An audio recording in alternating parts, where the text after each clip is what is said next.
Bueno, muy buenas tardes o buenos días a todos vosotros. Hoy vamos a hacer una entrevista sobre una enfermedad, una patología, un reto de salud que está teniendo muchísima afectación en muchísimas personas en el mundo. Voy a centrarme en algunas cifras. Y hoy tenemos aquí una persona que nos va a poder hablar sobre esto. El tema del que venimos a hablar hoy es acerca del síndrome de fatiga crónica. De hecho, a raíz del COVID en el 2020, hay muchísimas personas que están siendo diagnosticadas con este síndrome. Ahora hablaremos un poco más. Y bueno, simplemente para dar algunos datos de la importancia que tiene solamente en Europa, se calcula que hay entre 3 y 4 millones de diagnosticados, personas diagnosticadas, y en el mundo 17. Pero resulta que este reto de salud es difícil de diagnosticar, lleva a las personas por un periplo muy largo de diagnóstico entre muchísimos especialistas. Y bueno, pues para no retrasarlo un poco más, tengo aquí a Alba Berrueco, de la provincia de Alicante. Quiero que se presente, que nos explique un poco ella cuándo fue, digamos, la primera vez que escuchó hablar de esta palabra, y vamos a entrar un poquito en profundidad. Pues muy bien, Alba, adelante. Pues nada, muchísimas gracias, Cristina, pues por darme la oportunidad de poder hablar de esta enfermedad y de otras que también están asociadas. Son cuatro. Son enfermedades neuroinmunoendocrinas. Hay una afectación del sistema nervioso central, sistema nervioso autónomo. Y bueno, es una oportunidad para mí y para muchos. Podríamos decir que puedo dar voz a muchos, porque como tú has dicho, pues en el mundo, y esto es una cifra que se baraja de unos años atrás, ¿vale? Os estamos hablando de unos años atrás, sí, en el mundo 17 millones, aún sabiendo que habrá gente no diagnosticada, es decir, que seríamos más, y habrá gente mal diagnosticada. Entonces puede ser que estén en la lista de otras patologías y estén padeciendo esta, que si me permites, aunque se conoce más como síndrome de fatiga crónica, pues el verdadero nombre es encefalomielitis miálgica. Y bueno, estas cuatro que yo describía, pues son fibromialgia, que es más conocida, la encefalomielitis miálgica, o a mi modo de ver mal llamado síndrome de fatiga crónica, en la sensibilidad química múltiple y la electrohipersensibilidad. Perfecto. Bueno, menudo repaso. Yo quería preguntarte si recuerdas cuándo empezaste a sentir que algo no iba bien. ¿Cómo empezó tu proceso? Sí, mm, realmente pero esto, Cristina, lo puedo decir ahora por el conocimiento que tengo de la enfermedad, pero en aquel momento no. O sea, en el momento en que me ocurrió, entonces, la primera, digamos, brote, o sea, esa sería la palabra correcta, el primer brote fue con 29 años, ¿vale? Entonces, fui a mi esteticien, fui a que me diera un masaje. Es verdad que estaban ocurriendo cosas en ese momento duras o difíciles en mi vida. Y me dijo, bueno, pues quédate aquí relajada un rato en la camilla. El rato se alargó como 40 minutos y yo sentía que quería moverme y no podía. Mm. En ese momento dices, bueno, ¿qué me ha pasado? O sea, no sabes cómo interpretarlo, pero lo cierto es que ese fue el primer brote. Y, y al final me di cuenta que había vivido en un espejismo, es decir, que yo pensaba que estaba sana y en realidad ya estaba enferma. O sea, ese era el espejismo, pensar que estaba sana, ¿sabes? ¿Y cuánto tiempo pasó desde tus primeros síntomas hasta que recibes un diagnóstico? Porque me hablaste de que el primer brote fue en el 2012. No, el primer brote fue anterior, con 29 años. En el 2012 tendría, no sé, quizá 46 o una cosa así. Mm. Em, y entonces el primer diagnóstico vino en el 2012. Yo llevaba como tiempo largo, no sé, ponte unos años, yendo a todo tipo de especialistas. En el trabajo llegaba el fin de semana o sea, para intentar descansar, porque realmente es que no podía con mi alma. O sea, no me recuperaba. La clave aquí, y la clave también para que lo sepan personas que les esté pasando, la gran clave es, hay un cansancio extremo que yo diría inhumano. O sea, que estoy segura que la gran mayoría de la población nunca lo ha experimentado. Es un cansancio del que nunca te recuperas. Entonces yo esperaba, las vacaciones en realidad eran bajas disimuladas, o sea, ese puente largo que, uff, 3 días, a ver si puedo tener un Levantar poco, la cabeza, claro, levantar. levantar un poco cabeza que realmente no la levantas nunca. O sea, este es el síntoma clarísimo, Ujú. de que de ese cansancio extremo tú nunca te vas a recuperar. Descanses lo que descanses. Sí. Bueno, tú Mm. estabas con muchos médicos haciéndote muchas pruebas, te decían que eran normales, muchas de ellas, pero te llegaron a decir en algún momento si, digamos, era estrés, depresión o si te pasaba algo psicológico, porque esto le pasa a muchísimos pacientes que tienen algún de esta patología y no viene nada a nivel médico. Entonces, ¿cómo fue un Sí, poco? el periplo fue que, claro, yo iba a todos esos especialistas hasta que un buen día se me encendió la luz. La verdad es que yo soy bastante intuitiva. Y bueno, pues también soy sanitaria, he trabajado años como auxiliar de clínica. Ujú, Y entonces de pronto se me encendió la luz y dije, ah, yo estoy viendo los síntomas por separado, por eso me voy a un montón de especialistas diferentes, me voy al neurólogo, me voy al de digestivo, eh, y entonces esto no, realmente no lo tengo que ver por separado, sino en conjunto. Eso es la definición de síndrome, un conjunto de síntomas. Cuando yo lo vi así, en ese momento hablé con una amiga muy cercana que tenía fibromialgia, por cierto, y entonces me dijo, mira, Alba, es que los síntomas que tú estás experimentando, mira a ver si vas a un reumatólogo, que los pobres están recibiendo, pues muchos de ellos a pacientes como nosotros, pero en realidad debería ser un neurólogo, pero bueno, si te diagnostican, bienvenido sea. Y entonces busqué un reumatólogo y efectivamente cuando estaba enfrente de él, pues como estoy ahora contigo, le dije, doctor, usted me podría decir lo que me pasa, porque claro, ya estás desesperada. Llevas años yendo de consulta en consulta para nada. mm, Y mm, entonces me dijo, sí, tienes síndrome de fatiga crónica y fibromialgia. O sea, fue así de claro y de tajante. A mm, partir de ahí, la verdad es que tienes el diagnóstico, pero te quedas a la deriva, porque nadie te explica nada, claro, nadie te ofrece una solución, realmente no hay un tratamiento ni curativo ni paliativo, ¿no? mm, mm. Y te quedas a la deriva, ¿no? Tú misma te metes quiero decir, haces cosas contraproducentes porque no sabes lo que estás haciendo, realmente ni lo que verdaderamente te está pasando. Mm. Porque claro, en ese momento, cuando ya tienes, digamos, la etiqueta, el diagnóstico, el nombre, que, Mm. bueno, la gente del común lo conoce como síndrome de fatiga crónica, pero tú hablas de que hay que ir a un neurólogo. Pues habría que ir a un neurólogo. De hecho, yo fui a un neurólogo bastante bueno que me habían recomendado y entonces me dice el neurólogo, me dice, bueno, pero ¿realmente usted qué hace aquí? Porque tendría que estar en la consulta de un reumatólogo. Claro.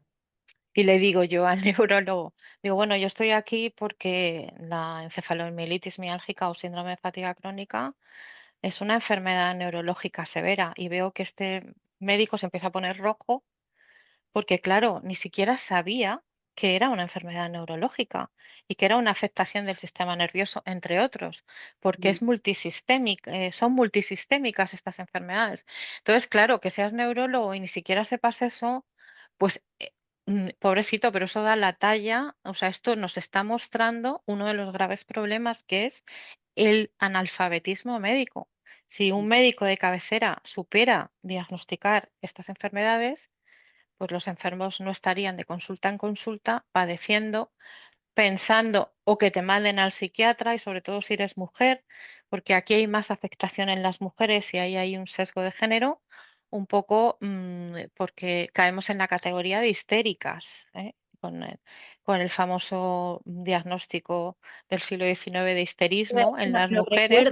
nos recuerda que la historia se repite, ¿no? Nunca aprendemos, pero la historia se La repite. historia se repite, hay una película sobre eso, sobre el histerismo, y yo aconsejo que, bueno, pues a las mujeres que, y a todo el que quiera verla que la vea, pero todavía estamos sufriendo eso, ¿no? O sea, esto os parece que sea pues, propio de la Edad Media, o sea, como hay médicos que tienen fe y creen en el síndrome de fatiga crónica o encefalomielitis mialgíaca y otros no, pero vamos a ver si es que hay una afectación de la mitocondria celular, si eso es Ahí va el- psicológico, que venga Dios y lo vea. Claro, y entonces se lo tengo que decir yo a usted, que soy la paciente, a usted médico, entonces a eso les sienta fatal, ¿eh? Alba, Les tocas el ego y responden mal normalmente. por ahí estáis en asociaciones donde no hay solución, donde os agrupáis y cada vez va a haber más gente en asociaciones que en consulta, porque es que resulta ya un poco alarmante, ¿no? Cómo está creciendo, digamos, todo este campo de, pues bueno, porque lo que tú has podido investigar, Alba, para dar también un poquito de claridad, a nivel mitocondrial, explícalo de la manera más sencilla para que la gente lo pueda entender. Sí, bueno, pues la mitocondria es como si dijésemos la central eléctrica de la célula, Ujú. ¿vale? Entonces la mitocondria, digamos que falla, disfunciona, la mitocondria de enfermos como nosotros. La mitocondria tendría que producir una sustancia que se llama ATP o adenosin trifosfato. Esto se produce en muchísima menos cantidad. Es decir, que lo que te da la pila, lo que te da la batería, o sea, eso está disfuncionando, está fallando.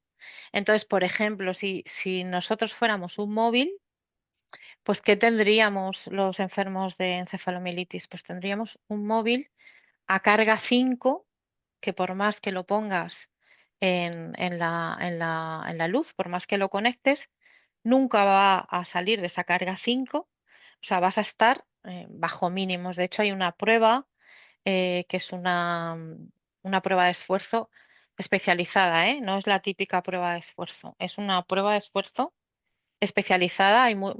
Yo solamente aquí conozco a la doctora Suárez Segade, a la doctora Andrea Suárez Segade que la haga. Y es para medir la invalidez funcional en los enfermos de encefalomielitis, porque se trata de una invalidez funcional. Es decir, mi pila es tan pequeña, un poco técnicamente, y esto la gente que va al gimnasio lo sabe. Mi hijo, por ejemplo, un día me manda una foto al WhatsApp que estaba en la cinta así de estas de correr del gimnasio. Dice, mira mamá, me está marcando los METs. Los METs es una unidad que se utiliza en esa prueba de esfuerzo para medir la incapacidad, porque, claro, no tenemos una capacidad funcional, lo que tenemos es una incapacidad funcional, ¿no? Entonces, el MET está en función de tu consumo de oxígeno. Está muy reducido. Yo, por ejemplo, tengo un 50 y tantos menos de consumo de oxígeno. Tengo que llevar oxígeno, aunque ahora no lo lleve. Em, pero tengo en casa mi concentrador de oxígeno.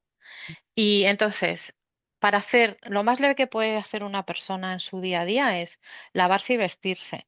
Para eso necesitas 3 METs, 3 de estas unidades, ¿no? Mm. Yo tengo de 1,5 a 2 solamente disponibles. O sea, ya cuando hago estas acciones diarias, yo ya estoy digamos, en negativo. Ya Ujú. está la cuenta en números rojos. Y entonces sobreviene una resaca post-esfuerzo, es decir, te has esforzado más de lo que puedes y entonces tienes ya que permanecer tumbado, normalmente pues en el sofá, que es como si fuera la cama, para recuperarte un poco, para poder seguir haciendo otro poco más y tumbarte y otro poco más y tumbarte y otro poco más y así sucesivamente, si el día va normal. Alba, una pregunta. Para muchas personas que te están escuchando, hay muchos familiares y amigos a nivel social donde el hecho de que tú digas estoy cansado porque no tienes una manera mejor de explicarlo, pues digamos que hay como una especie de cosquita en medio un poco de dice, ya se está quejando. ¿Cómo ves tú? ¿O si ha habido más concienciación de que esto es realmente mecánico y real? O sea, hay una sintomatología y hay una realidad física a nivel celular de que esto ocurre. ¿Cómo fue en tu caso? ¿Cómo estás viendo tú que ha evolucionado un poquito en los últimos años? a nivel social? La única manera, a mi modo de ver, tanto en familiares, amigos cercanos, vecinos, gente que te rodea y puede convivir contigo, es que te vean en ese punto de lo que llamamos resaca posesfuerzo, que puede ser muy extremo, ¿vale? Tan extremo como, por ejemplo, que yo he tenido la mano al lado del teléfono móvil, pero no he podido, o sea, cuando digo al lado, digo unos centímetros, pero no he podido en en esa resaca extrema mover la mano para coger el móvil y pedir ayuda. O sea, al punto que lo he comentado pues, en otras ocasiones, de no poder tampoco alimentarte, de pasar hambre. Entonces, ¿qué pasa? ¿Cuál es el problema? Que, y sobre todo si vives sola, ¿no? Que las personas no te ven en ese proceso. Ellos ven, por ejemplo, pues cuando yo, por ejemplo, que saco a mi perrita, ¿no? Pero yo para poder sacar a mi perrita por la noche tengo que estar toda la tarde acostada, pero Sí, ese proceso no lo ven. Ellos ven, por ejemplo, imagínate un vecino, vamos a poner el ejemplo de un vecino, ¿no? Que se encuentra conmigo por la mañana, paseando a la perrita. Yo me pongo contenta cuando veo a mi vecino además y le voy a sonreír y todo va a estar muy bien y me ve por la tarde o la tarde-noche. Entonces, dice, bueno, pues está estupenda y divina de la muerte.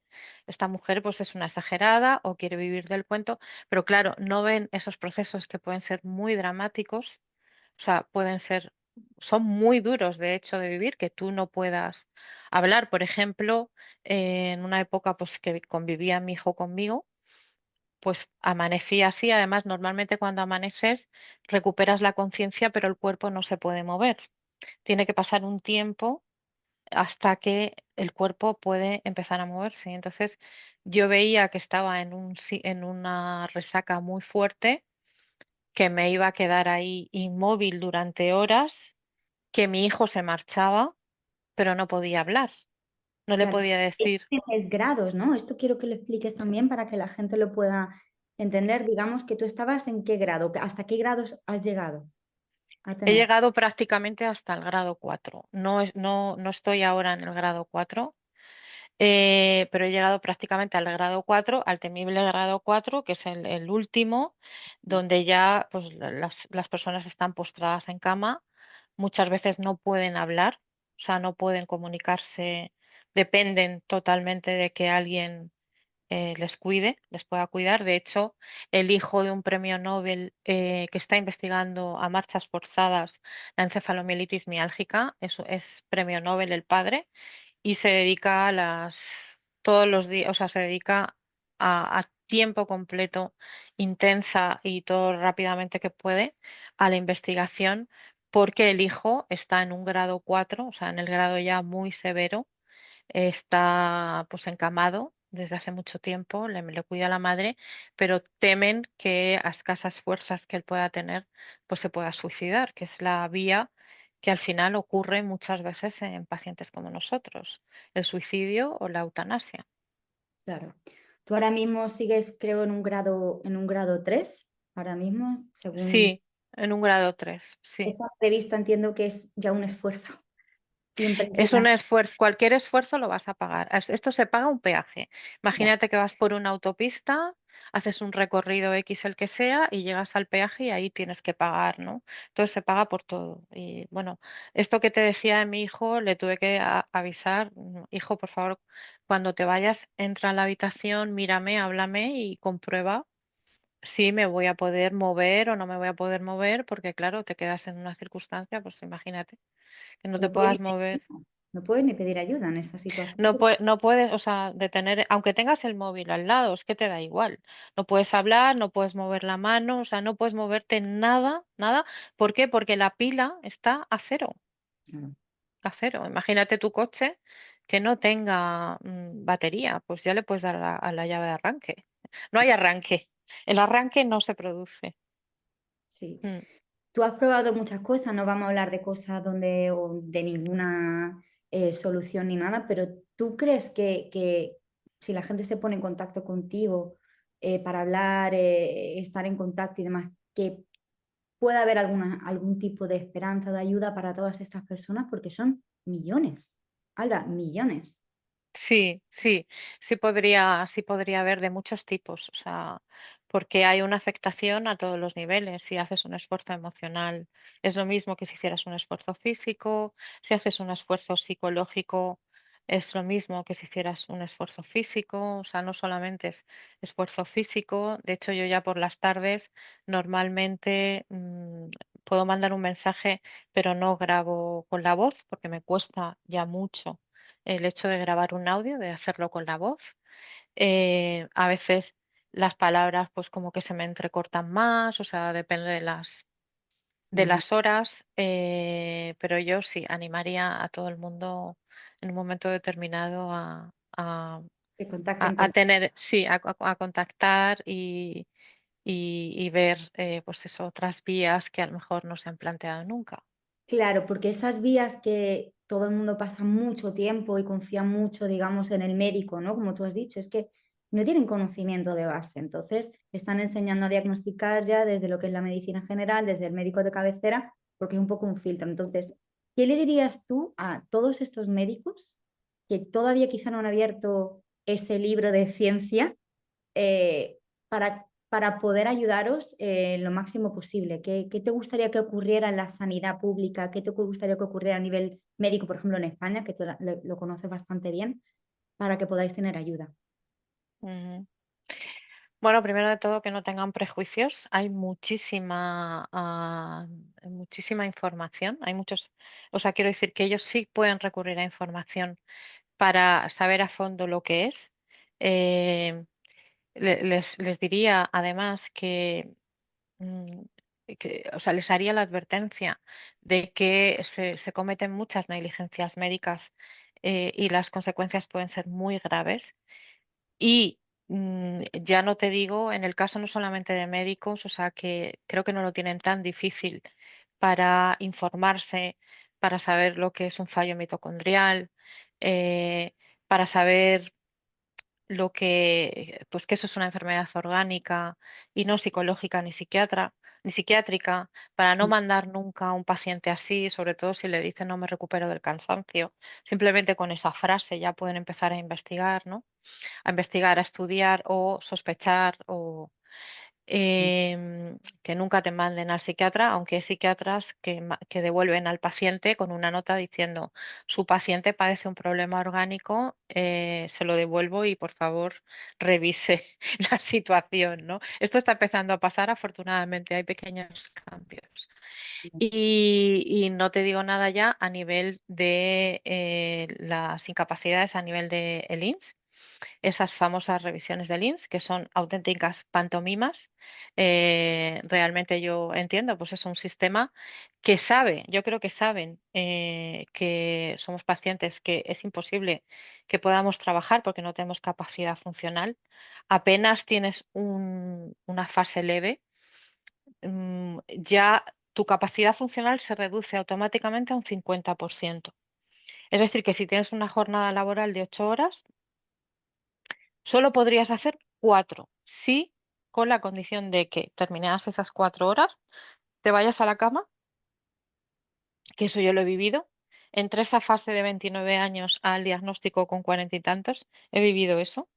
Sales de tu trabajo, entras en la cama y te levantas al día siguiente, en la jornada siguiente, para la jornada siguiente. Pero claro, ¿quién limpia la casa? ¿Quién hace la comida? ¿Quién va a la compra? ¿Quién pone la lavadora? O sea, es Mm. inviable, es inviable. Igual pasa ahora pues con el COVID persistente, que realmente es una encefalomielitis, perdón por los de COVID persistente, con unos cuantos síntomas más. Claro, no interesa. Entonces, qué hacen el gobierno? Practica tanatopolíticas, que es dejar morir al paciente. O sea, sencillamente, búscate la vida, apáñatelas como puedas, pero claro, si la familia no te cree, los amigos no te creen, si el médico no sabe diagnosticarte, si no hay un tratamiento, si no te dan una incapacidad y incluso te dañan porque te obligan a incorporarte, a hacer algo que tú no puedes hacer. O sea, yo creo que ningún cardiólogo se le ocurriría jamás mandar a un enfermo. eh, cardiópata a correr una maratón o a correr Claro, una carrera. Pero eso es lo lógico. que están haciendo, eso es lo que están haciendo los inspectores del INS, a los que yo llamo, perdón, la Gestapo, porque claro, están cometiendo verdaderas negligencias médicas. O sea, yo conozco casos de enfermas de estar en un grado 3, que estás en un grado ya grave, Mm. mandarlas a trabajar y pasar directamente a un grado 4 y estar levantadas 15 minutos con una silla de ruedas. O sea, mm, ¿qué sacas tú de beneficio? Acelerando la enfermedad, acelerando todo el proceso. ¿Cuál es? Eh, Claro, y claro. los procesos se aceleran además. En mi caso, yo lo puedo decir, los casos, cada caso es un mundo, pero sí que es verdad que se dan el patrón que yo estoy describiendo se da, ¿no? Entonces, en mi caso no ha sido un proceso de evolución de la enfermedad natural. En mi caso, el proceso, y ya he grabado un testimonio sobre eso, que espero que también puedan ver, eh, ha sido agravado por negligencia de la inspección médica, por obligarme a hacer aquello que no puedo hacer, aquello que nunca un cardiólogo pues haría hacer a su enfermo del corazón. Esto es lo mismo. Ujú. Yo tengo una insuficiencia respiratoria severa, o sea, hay un mal funcionamiento de una afectación también, no orgánica del corazón, pero sí a nivel de funcionamiento. Entonces, eso ya está demostrado con una prueba de esfuerzo. ¿Por qué no la miran? ¿O por qué miran para otro lado? ¿O por qué no la consideran? Porque es un marcador objetivo aprobado legalmente de la enfermedad. Pero esto no se considera. ¿Por qué? Porque ¿qué hacemos con 17 millones? Que claro, vamos a sumar a todos los de COVID persistente, ya no sé en cuántos estamos Diagnosticados, ¿eh? diagnosticados, que no estén diagnosticados, que estén mal diagnosticados, o todos los enfermos de COVID persistente. ¿Qué Mm. hacemos con ellos? Porque son personas incapacitadas o somos personas incapacitadas laboralmente, para el trabajo. Y luego, claro, se complica lo que tú has dicho de las complicaciones presionadas desde fuera, no porque yo evolucione así de mal, ¿no? Entonces, paso a un mayor grado de afectación de encefalomielitis. En mi caso ya tenía síntomas cuando me diagnosticaron de sensibilidad química.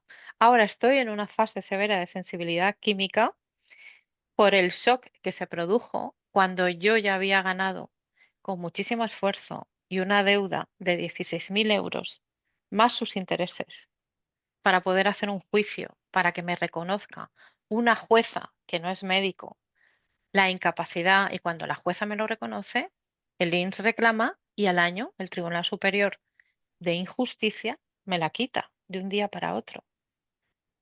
Y vuelvo a estar en la misma situación, Mm. vendida, pero además con una deuda importante que devolver. Y todo Y esto suma al cansancio, todo suma y no hay ayudas reales para... no las hay. Bueno, pues a mí yo ya debuté esos síntomas de sensibilidad química, que bueno, pues no podía ponerme colonia. Al lado de mi trabajo había una droguería, tenía que cruzarme a la acera de enfrente, Mm. alejarme de personas que llevaran colonia o de productos químicos, de limpieza, porque hemos normalizado que todo funciona a base de químicos, pero no son biocompatibles, o sea, son tóxicos para todo el mundo, pero es que nuestro cuerpo no lo puede sacar. Entonces ya debuté en sensibilidad química, quiere decir que ya se agrava, el cuadro ya casi es inmanejable y con sensibilidad química tienes que hacer un control ambiental, tienes que estar en tu casa, Una porque burbuja. en una burbuja, claro, nos llaman también enfermos burbujas, ¿no? Porque tienes que estar en la casa, es el único lugar limpio de químicos.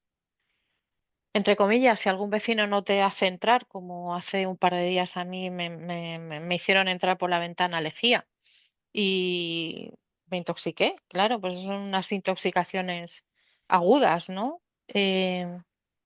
entonces te quedas aislado. O sea, no puedes ir a comprar, no puedes ir a ningún sitio, no pueden venir a tu casa si no hacen un protocolo, no pueden venir profesionales. Hay centros médicos que te rehúsan hacerte pruebas necesarias. A mí, por ejemplo, de pruebas respiratorias, de función respiratoria que reclama constantemente mi internista. em, si alguien viene, tiene que hacer un protocolo. Si tú vas en el centro médico, tienen que hacer un protocolo. Si no te traen la comida a casa, pues te mueres de hambre porque no puedes. En fin, estamos hablando de cosas que no es necesario poner a un enfermo en esa situación. Muy bien, Alba. Yo creo que Y hemos dado luego, a quién reclamas? A nadie. No hay justicia realmente. Porque bien. en mi caso el juicio está, o sea, a 2 años y pico. O sea, y mientras tanto. ¿Qué hacéis? Claro, seguís. Ujú. Muy bien. Bueno, Alba, yo creo que si te parece, lo dejamos aquí. Simplemente decirle a las personas dónde pueden contactarte para que puedas hablar Sí. con ellos.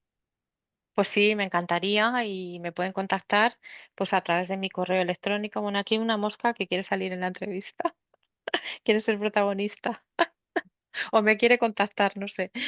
Alba Berrueco Morales @gmail.com y no sé, te pido, Cristina, que quizá puedas poner también el correo en la entrevista para los que de verdad hayan sentido que, bueno, pues que se están viviendo esa situación, que se identifican o tienen un conocido, un amigo, un familiar, Mm, eh, bueno, pues que puedan contactar. mm. Muy Así bien, que Alba. Ha sido un placer. muchísimas gracias por la visibilización, ¿vale? Porque esto es muy invisible y claro, como estamos encerrados en casa, pues qué bien, ahí aislados, ¿no? Calladitos y bueno, pues muchísimas gracias por la oportunidad. Un placer, Alba. Muchísimas gracias. A ti, un abrazo fuerte y ánimo.